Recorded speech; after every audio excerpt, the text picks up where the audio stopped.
கடனோடும் கஷ்டத்தோடும் என் குரு முன்னாடி அமர்ந்திருந்த நாட்கள் எனக்கு ஞாபகம் வருது. என் குரு அப்போ ஒரு அழகான ஒரு அஃபர்மேஷன் சொல்லி தருவாங்க எப்பயுமே எல்லாருக்குமே. எனக்கு அது புதுசு. எனக்கு அஃபர்மேஷன்ற வார்த்தை புதுசு, செல்ஃப் டாக்ன்ற வார்த்தை புதுசு, கோல் செட்டிங் கூட எனக்கு ப்ராப்பரா தெரியும். ஒரு மேனேஜ்மெண்ட் பையனா இருந்தாலும் கூட உங்களுக்கு நன்றாக சமைக்க தெரிஞ்சாலும் செம்ம டேஸ்டியா ஒரு ஃபுடியா இருந்தாலும் கூட பசியோட நீங்க சாப்பிட்றது ரொம்ப ரொம்ப ஒரு அழகான தருணம் அது. அப்ப எல்லாமே டேஸ்டா தெரியும். அதுவும் 3 நாள் பட்னி 10 நாள் பட்னியை நினைச்சு பாருங்க, எல்லாம் அமிர்தம். அது போல என் குரு சொன்ன வார்த்தை எனக்கு ஞாபகம் இருக்கு. இன்னைக்கு இங்க வந்திருக்கல சில பேர் தோத்து போயிருக்கலாம், தோத்துட்டு தான் நினைச்சிருக்கலாம். பட் அடுத்த 90 நாட்கள்ல இங்க இருக்கிறதுலே யார் அதிக ஸ்ட்ரெஸ்ஸோட இருக்காங்களோ, யார் கடனோட கமிட்மெண்டோட இருக்காங்களோ அவங்க தான் ஜெயிக்க போறாங்க.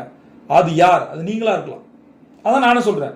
மேபி இந்த வாய்ஸை கேட்கும் போது உங்களுக்கு கடன் இருக்கலாம், கமிட்மெண்ட் இருக்கலாம், உறவுமுறை சிக்கல்கள் இருக்கலாம், ஆரோக்கிய குறைபாடு எது வேணா இருக்கலாம்.